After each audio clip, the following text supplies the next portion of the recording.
Hello friend, स्वागत है आपका मेरे यूट्यूब चैनल पर। तो जब आप शेयर मार्केट में एंट्री लेते हैं तो सबसे पहले आपको जो चीज़ सीखनी होती है वो है न्यूज़ में बने रहना ज़रूरी है, क्योंकि एक न्यूज़ शेयर को के प्राइस को कहां से कहां ले जा सकती है उसके विषय में आप लोग कहीं अपरिचित नहीं होंगे। इस वीडियो में बात करने वाले हैं एलआईसी की। एलआईसी ने बहुत बड़ी खरीदारी और बहुत बड़ी बिकवाली की है कुछ शेयर्स में।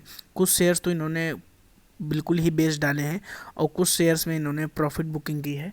तो इस वीडियो में बात करेंगे कि कौन से शेयर्स में जो है इन्होंने ख़रीदारी की है, किस में बिकवाली की है और कौन से शेयर में प्रॉफिट बुकिंग की है। तो फर्स्ट टाइम चैनल पर विजिटर हैं तो चैनल को जरूर सब्सक्राइब कर लीजिएगा। देखिए, न्यूज़ है एलआईसी ने 8 कंपनियों में अपनी पूरी हिस्सेदारी बेची। एचडीएफसी बैंक सहित 5 कंपनियों में घटाया स्टेक्स और इनमें ख़रीदा। तो जिसमें ख़रीदा है आने वाले समय में इनकी रिसर्च टीम होगी और आने वाले समय में उसके प्राइस ज़रूर बढ़ेंगे।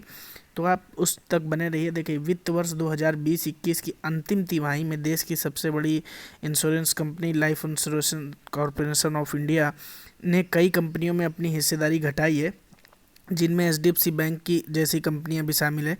लेकिन Q4 में एलआईसी ने जिन 10 कंपनियों में अपनी हिस्सेदारी सबसे ज़्यादा घटाई है, उनमें से कंपनियों में एलआईसी ने अपने स्टेक को जीरो कर लिया है। यानी 8 कंपनियों में एलआईसी ने अपनी पूरी हिस्सेदारी बेच दी है।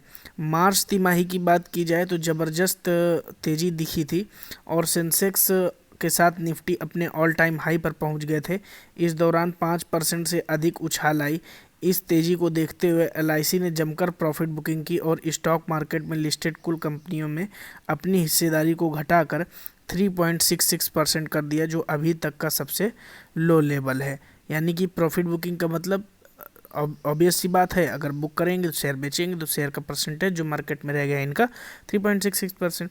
प्राइम डेटा बेस द्वारा जुटाए गए आंकड़ों के मुताबिक दिसंबर तिमाही में स्टॉक मार्केट में लिस्टेड कंपनियों में 3.7% की हिस्सेदारी थी। वहीं पिछले साल के Q4 में 3.88% थी और जून 2012 में 5% की हिस्सेदारी थी। एलआईसी की शेयर होल्डिंग उन कंपनियों में शामिल किया गया है जिनकी इनमें हिस्सेदारी 1% से अधिक है। अब बात कर ली जाए किन शेयर्स में ख़रीदारी की है, क्विकली ये देख लेते हैं।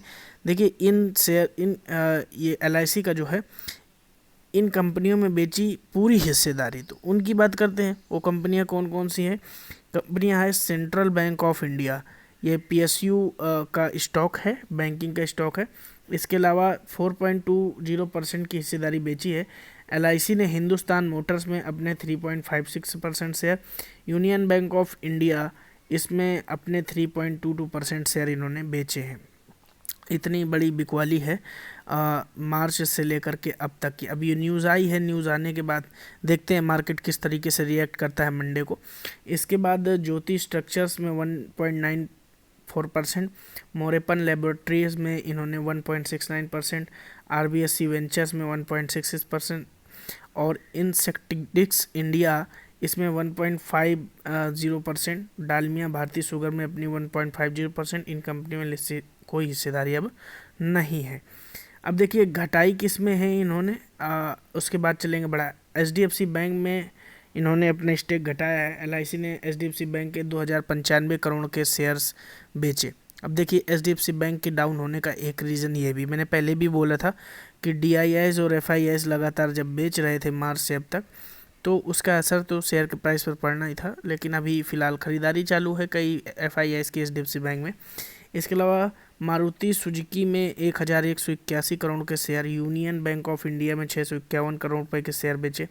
इसके अलावा कोटक महिंद्रा में 542 करोड़ के और एशियन पेंट्स में 463 करोड़ के शेयर्स बेचे हैं। तो इसका मतलब ये है कि आप एशियन पेंट्स का शेयर देखेंगे जा करके, किसी भी म्यूचुअल फंड्स उठाइए, स्मॉल कैप म्यूचुअल फंड जो आप उठाएंगे तो उसमें आप देखेंगे कि एशियन पेंट्स में शेयर घटाए हैं क्योंकि बिकवाली चल रही है। इसके इसके बाद मैं आपको सजेस्ट करूंगा आप म्यूचुअल फंड्स के पोर्टफोलियोज पे एक स्टडी कीजिए।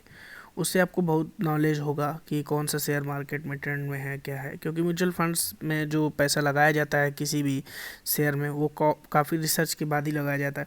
मार्च तिमाही में जिन कंपनियों ने एलआईसी की हिस्सेदारी सबसे अधिक बढ़ाई है उसमें आरवीएनएल है और new India insurance, Bajaj auto, Tata communications, Jammu and Kashmir bank, Adani, total gas, Alembic pharma, pi industries, Aurobindo pharma और बायोकॉन शामिल है। तो इन शेयर्स पर आप नज़र ज़रूर बना कर रखिएगा। मैं इन पर एक एक धीरे से एक वीडियो बनाना शुरू करूँगा, क्योंकि ऑब्वियस सी बात है एलआईसी की टीम ने अगर किसी शेयर को चुना है तो हमसे और आपसे ज़्यादा इन्होंने रिसर्च की होगी। लेकिन हम लोग क्या करते हैं, बैलेंस शीट देखते हैं, इनको थोड़ा सा अंदर की जानकारी भी रहती है। देखिए इतनी बड़ी फर्म है ना, तो वो चीज़ हम तक नहीं पहुंच पाती है। तो इसलिए मैं रिकमेंड करूंगा कि आप ऐसी कंपनीज़ को, ऐसे डीआईआईएस को और एफआईआईएस को ज़रूर फॉलो कीजिए। केवल किसी जो जैसे आईसीआईसीआई सिक्योरिटीज़ है, मोतीलाल ओसवाल है, इन्होंने बस बोल दिया टारगेट ये बाई, ये टारगेट ये, इस बात पर ख़रीदारी मत कीजिए। देखिए वाकई में वो लोग भी खरीद रहे हैं या नहीं खरीद रहे हैं। अगर वो लोग खरीद रहे हैं, कैसे देखना, म्यूचुअल फंड्स में जाइए, किसी भी ऐप को डाउनलोड कीजिए, कहीं भी जाइए, तो म्यूचुअल फंड्स में वहाँ पर जाकर आप देखिए कि उनके पोर्टफोलियो में है कि नहीं। उनके पोर्टफोलियो में है, जैसे इन्फोसिस, किसी भी म्यूचुअल फंड का लॉन्ग टर्म का लार्ज कैप का उठा के देखिए, इन्फोसिस मिल जाएगा टॉप होल्डिंग के साथ। पहले एचडीएफसी बैंक होता था। तो अगर उन्होंने रखा हुआ है तो आप भी रखिए, क्योंकि फिर उन्होंने म्यूचुअल फंड्स ने फर्जी पैसा तो लगाना नहीं, उनकी तो एक रिस्पॉन्सिबिलिटी, अदरवाइज़ आप उसमें पोर्टफोलियो में पैसा नहीं लगाओगे। तो ये सब चीज़ें हैं जो काफ़ी ट्रिक्स हैं मार्केट में बने रहने की। तो यही सब है, और ऐसी की ख़रीदारी के बाद मुझे उम्मीद है कि इन शेयर्स में एक अच्छा परफॉर्मेंस देखने को मिलेगा। वीडियो कैसे लगा कमेंट बॉक्स पे जरूर बताइए। फर्स्ट टाइम चैनल पे विजिट आए तो चैनल को सब्सक्राइब कर लीजिए। Thank you for watching. जय हिंद।